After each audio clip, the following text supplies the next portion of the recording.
ಚಿಂದಿ ಉಡಾಯಿಸೋ ಖಾರ ಬಣ್ಣ ರುಚಿಯನ್ನು ನೀಡುತ್ತದೆ. ಮೆಣಸಿನ ಪುಡಿ ಚಿಂದಿ ಉಡಾಯಿಸೋ ಖಾರ ಬಣ್ಣ ರುಚಿ.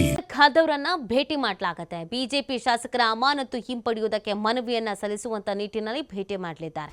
18 ಶಾಸಕರನ್ನ 6 ತಿಂಗಳ ಕಾಲ ಅಮಾನತು ಮಾಡಿದ್ರು ಸ್ಪೀಕರ್.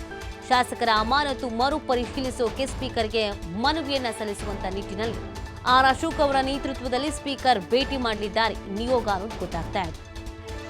ಶಿಸ್ತು ಪ್ರದರ್ಶಿಸಲಿಲ್ಲ, ಅಶಿಸ್ತು ಪ್ರದರ್ಶಿಸಿದ್ರು ಅನ್ನುವಂಥ ಕಾರಣಕ್ಕಾಗಿ ಸಸ್ಪೆಂಡ್ ಅನ್ನ ಮಾಡಲಾಗಿತ್ತು. ಬಿಜೆಪಿ ಶಾಸಕರನ್ನ ಅಮಾನತು ಮಾಡಿತ್ತು. ಸುಮಾರು 6 ತಿಂಗಳ ಕಾಲ 18 ಶಾಸಕರನ್ನ ಅಮಾನತು ಮಾಡಿ ಆದೇಶವನ್ನ ಸ್ಪೀಕರ್ ಹೊರಡಿಸಿದ್ರು. ಸೊ ಆ ಹಿನ್ನೆಲೆಯಲ್ಲಿ ಇವತ್ತು ಬಿಜೆಪಿ ನಿಯೋಗದಿಂದ ಸ್ಪೀಕರ್ ಖಾದರ್ ಅವರನ್ನ ಭೇಟಿ ಮಾಡೋದಕ್ಕೆ ಮುಂದಾಗ್ತಾ ಇರೋದು.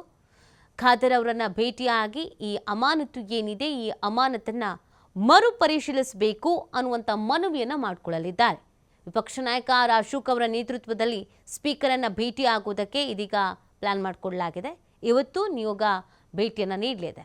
ಸೊ ಅದಕ್ಕೆ ಸ್ಪೀಕರ್ ಅವರಿಗೆ ಯಾವ ರೀತಿಯಾಗಿ ಸ್ಪಂದಿಸ್ತಾರೆ ಅನ್ನೋದು ಇಂಪಾರ್ಟೆಂಟ್ ಆಗುತ್ತೆ.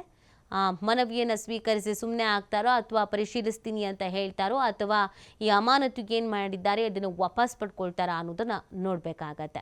ಸಾಕಷ್ಟು ರೀತಿಯಾದಂಥ ಚರ್ಚೆಗಳಾಗಿದ್ದು ಈ ವಿಚಾರದಲ್ಲೂ ರಾಜಕೀಯ ಮಾಡಲಾಗ್ತಿದೆ ಅಂತ ಸ್ಪೀಕರ್ ಅವ್ರ ಮೇಲೇ ಗೂಬೆ ಕೂರಿಸುವಂಥ ಕೆಲಸವನ್ನು ಕೂಡ ಮಾಡಲಾಗಿತ್ತು. ಇದೆಲ್ಲದರ ಬೆನ್ನಲ್ಲೇ ಹೋರಾಟ ಮಾಡ್ತೀವಿ ಅಂತ ಹೋರಾಟದ ಹಾದಿಯನ್ನು ಹಿಡಿದಿದ್ರು.